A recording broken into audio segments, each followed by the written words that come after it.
ang impeachment trial ay mahalaga para ho sa election 2028, di ba? Pasok.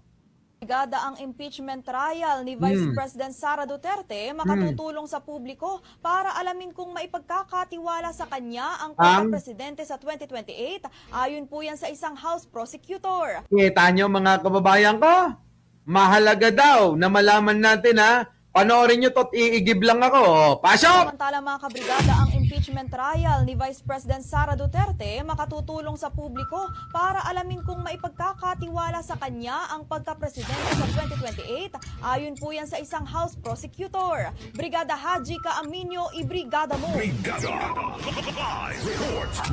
Naniniwala si House Committee on Justice Chairperson Jervy Luistro na makatutulong ang impeachment trial ni Vice President Sara Duterte sa mga Pilipino na malaman kung karapat-dapat ba siyang pagkatiwalaan sakaling ituloy ang pagtakbo bilang Pangulo sa 2028. Sa pulong balitaan ngayong araw, binigyang diin ng lead prosecutor na dapat matuloy ang paglilitis dahil ngayong nagpahayag na ng intensyon na kumandidato bilang presidente si Duterte, dapat natulungan ang mamamayan na magpasya kung mananatili silang kumpiyansa rito. Correct. Ibinunto rin ito na wala pang nakikitang kahit na isang ebidensya at wala pang sagot sa mga alegasyon na nakapaloob sa articles of impeachment. Correct. Kaya naman mahirap pa niya magbigay ng pahayag ukol sa fitness ni VP Sara na humawak ng mas mataas na posisyon. Correct. Liwanag pa ng kongresista. Pero kayo, ano hatol nyo? Si Sara Duterte ba hapit para humawak ng para maging presidente ng bansang ito? Para tayo'y panghawakan ni Sara Duterte? Fit ba si Sara Duterte, mga kababayan? Kayo ang tatanungin. Fit ba si Sara Duterte para siya ay maging presidente, mga kababayan? O kailangan munang dumaan muna, magpanyuro, psychiatrist, mga kababayan, at pregnancy test. Lahat ng test dapat daanan muna. Unfit daw. Di ba? Totoo naman ho mga kababayan kayo dyan. Totoo po kayo dyan. Binibigyan ng impeachment process ng pagkakataon ang dalawang panig na magpresenta ng ebidensya sa impeachment vote. Nilinaw ni Luistro na hindi ito issue kung gusto o ayaw nila ang ginagampan ng tungkulin dahil tumatalima lamang sila sa konstitusyon. Samantala, muling kinumpirma ng lead prosecutor na nasa full swing na ang kanilang paghahanda para sa impeachment. Ibaba na rin ang listahan ng private lawyers na nais magboluntaryo bilang private prosecutors. Bagamat hindi pa maaaring isa publiko ang mga pangalan. Dahil kita nyo mga kababayan, yung ating mga senador, itong mga putang inan to, na wala nang nagawat na itulong sa ating mga Pilipino, puro na lang sweldo at kuha ng kuha ng mga budget para sa kanilang mga proyekto para makakickback ang mga putang ina, mga kababayan ko, kita nyo? Problema natin sila. Sila ang dahilan ng kahihiyan ng Pilipinas. Nakakahiya tayo dahil sa ginagawa nila dyan sa Senado. Mula nang maupo, itong putang inang si Cayetano, mga kababayan, nagkagulo-gulo na tayo. Mga kababayan Di ba? Nagkagulo-gulo na tayo. Mula nang nabago ang liderato ng Senado, nagkagulo-gulo na. Yan, mga kababayan ko. Marami na nga hong mga nanawagan na mag-resign ka na, Cayetano. Paano nyo mapagre-resign ng isang bakla? Halos nga yaan, kapag nakahawak ng posisyon, ayaw nang umalis. Tingnan nyo ang ginawa niya sa Kongreso dati, di ba?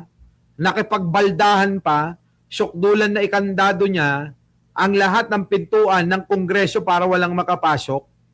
At ngayon, paano ngayon ito ay magbibitiw? Si Cayetano, mga kababayan ko, ito ho yung bakla na naging Senate President na ipipilit niya na kahit mali na, gagawin pa rin niyang tama, mga kababayan. Nakakainis, Nakakainis yung ganyan.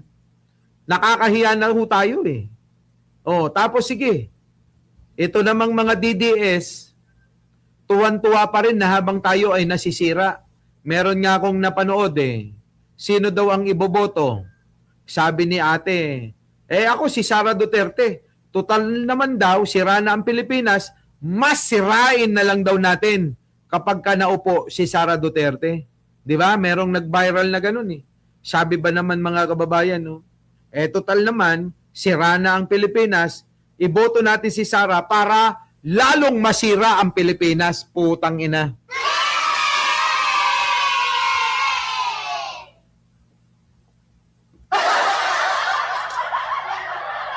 Di ba, no? Grabe, no?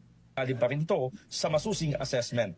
We look forward to attending the pre-trial conference, which according to news report, ay sa June 15 daw. And after this pre-trial conference, the initial date for trial, again, according to news report, will be on July 6. No? Ang apprehension lang po namin, the prosecution team, while we have these dates coming from news reports, actually wala po tayong official notice about the schedule of pre-trial conference. We have no official information, as a matter of fact, whether papayagan ba o hindi itong pre-trial conference na ito. And even the first schedule of the trial, wala pa rin po tayong official na notice from the impeachment court. But we look forward that since the Senate already convened the impeachment court, we are positive na magtutuloy-tuloy ito. And in as far as the 11 prosecutors is concerned, kami po ay ready to appear before the impeachment court. In the heart of Kita nyo, mga kababayan ko, ready na po sila. Si Sara ba ready na? Kayo ba'y naniniwala na ready talaga si Sara? Ready na Likayo? Bangayan, si James Guillen, si 001 Delight, Glenn De Los Santos, Jari Shein, di ba? Ngayon mga kababayan ko, tanong ko sa inyo, Ubito, ready ba si Sara na humarap? Kasi hindi ako naniniwalang ready. Kasi kung ready si Sara na humarap, wala nang mga cheche boreche. Di ba? Ruth Tubadesa, Uncle PTB, James Guillen, Samuel, Samuyo, Silvestre. Kung talaga Tomas De Castro na ready si Sara Duterte, dapat wala nang mga ganitong mga senaryo na nangyayari dyan sa Senado.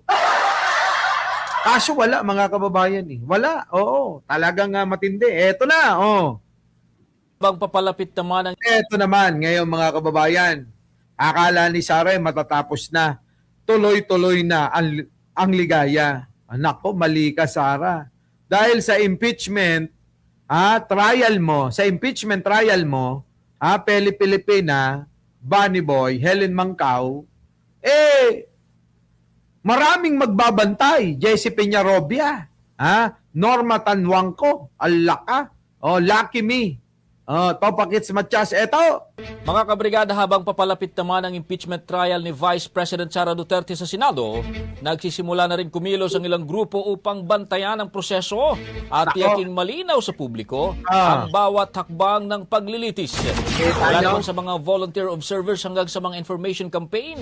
Mahigpit na tututukan ng mga grupo ang isa sa mga pinakamahalagang usaping pampolitika sa bansa. Brigada Ino Flores, ibrigada mo. Eto na, Lynn Mariano, bakit kaya? May mga bantay, Bantay impeachment trial ni Buday. Bantay impeachment trial ni Buday. Sports only. Eto na, Live report. Formal nang inilunsad ang Bantay Senado na binubuo ng mahigit 350 volunteers mula sa hanay ng mga estudyante, young professionals, abogado, akadim at iba't ibang civil society organizations na tututok sa nalalapit na impeachment trial ni Vice President Sara Duterte sa Senado. Malihirapan si Sara dito. Sara, paano na ito?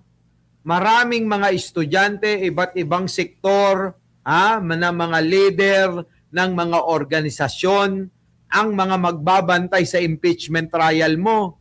Putang ina, Sara, mag-ingat ka dyan, baka sampaling ka bigla. Sa gigil sa inyo ng mga bata na galit sa iyo, abay, mag-ingat-ingat ka, umilag ka. Ang lapad pa naman ng mukha mo. Mukhang talagang, walang dadaplis kundi, sigurado, solid. Layunin nilang bantayan ang buong proseso ng paglilitis upang matiyak na ito ay patas, walang kinikilingan at naaayon sa konstitusyon. So ito po ay isang malawak na non-partisan network. Nangangahulugan po na wala po kaming pinipiling posisyon.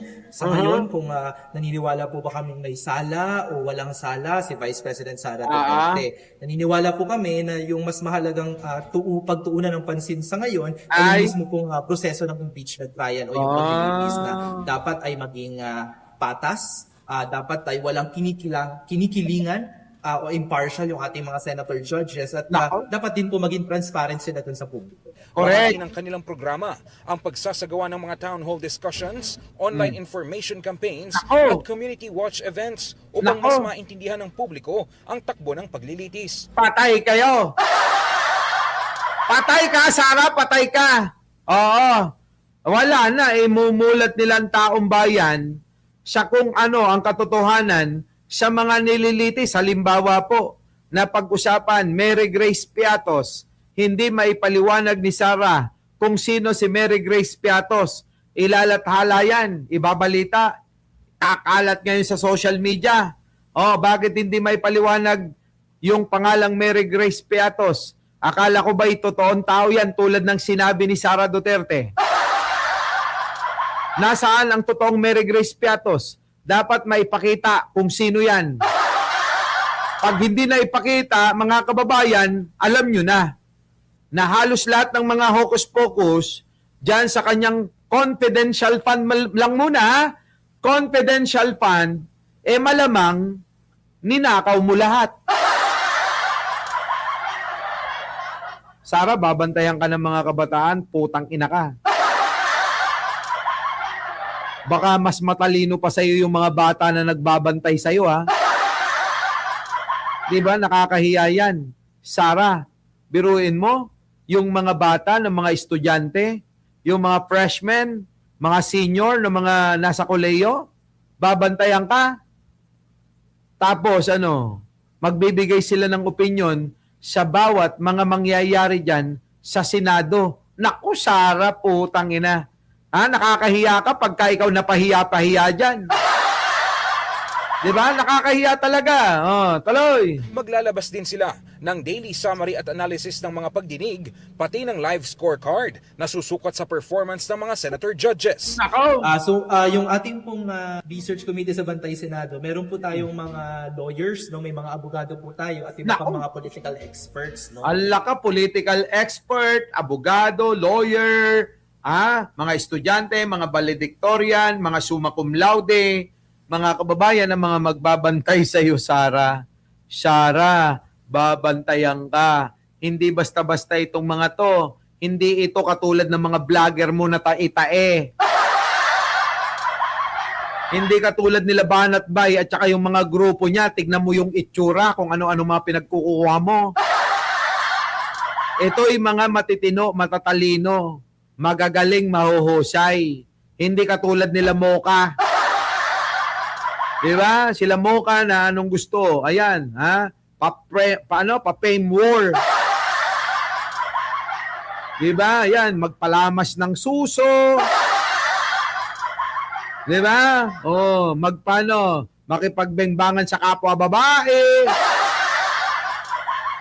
Putik na yan, mga kababayan, nakakahiya yun. Para lang sumikat. So mangyayari po niya na magiging consensus po ng ating mga eksperto kung ano po yung pagtingin nila doon sa performance ng mga kalahok ng impeachment trial. So inaasahan namin yung una po namin ilalabas na scorecard ay yung kung may mga nakikita na po ba kaming senator judges na may bias ngayon pa lang o pinipre-judge po nila yung paglilitis. At sa pagsisimula ng impeachment trial, magde-deploy ang Bantay Senado ng mga trained observers sa mga pagdinig. Magde-deploy daw ng mga trained observer. Bantay sarado talaga itong Bantay sarado, mga kababayan ng Senado. babantayan netong mga nagsama-samang mga organization para ho yung ating impeachment trial ay maging tama, maayos. Nako, Marcoleta, paalala ko sa iyo, mag-ingat ka. Mag-ingat ka sa pagtatanggol mo kay kay Sara. Baka manggigil sa iyo yung mga kabataan diyan, sabunutan ka. Pang matiyak ang transparency at accountability ng proseso. Naniniwala si Bantay Senado Convener Clive Argelias na mahalagang mabantayan ang impeachment trial dahil maaari itong magtakda ng pamantayan sa pananagutan ng matataas na opisyal ng pamahalaan at makaapekto sa direksyon ng politika sa bansa. Ang obligasyon ng mga senator judges na suriin ng maingat ang ebidensya at isang tabi ang mga pampulitikang interes ay hindi lang ang pananagutan nila sa Kamara o sa Vice Presidente. Nako, mga kababayan ko. Sabi ni Myra Asahan ngayon pa lang hindi na daw siguro makatulog si Sara Duterte kung paano ito haharapin. Kilala naman natin kasi si Sara Duterte na mahina talaga yung ulo, na halos na lang tinasales ng mga sasabihin niya ay pinagtatawanan ng mga tao. Pinagtatawanan si Sara Duterte kasi nga mahina talaga ang ulo. Bobo, di ba? Bobo nga ni. Bobo si Sara Duterte. Kaya laging napagtatawanan yan ng mga, di ba, kababayan nating mga judgmental din. Ito ay panunugutan din nila sa mahigit 110 milyong Pilipino. Kasama ang Senado, ang Kamara, ang Vice Presidente, ang publiko, ang ika-4 na kaluhog sa impeachment trial na ito. Nako, okay naman ako, Ason Jimenez pero magiging okay ako kung bibigyan mo ko ng bibigyan mo ko ng moral support. Panawagan ng grupo, mairali ng mga senador ang kanilang tungkulin bilang mga hukom na timbangin ang ebidensya at magpasya batay sa batas, hindi sa politika o personal na ugnayan. Di ba mga kababayan ko?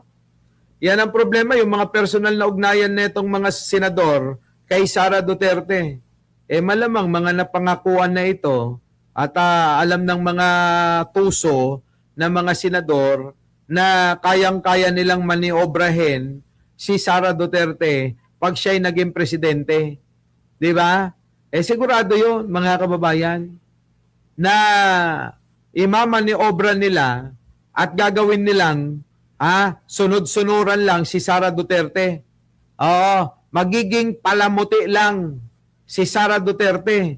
Ay pampawalang gana nyo sa almusal. Pwede na nga hong gamitin, wag na kayong gumastos ng kung ano-anong pampapayat. Mga kababayan, panoorin nyo lang si Sara araw-araw pag nagsasalita. Sigurado mga kababayan, alam nyo, papayat kayo. Kasi sa tuwing mapapanood nyo to, hindi kayo makakakain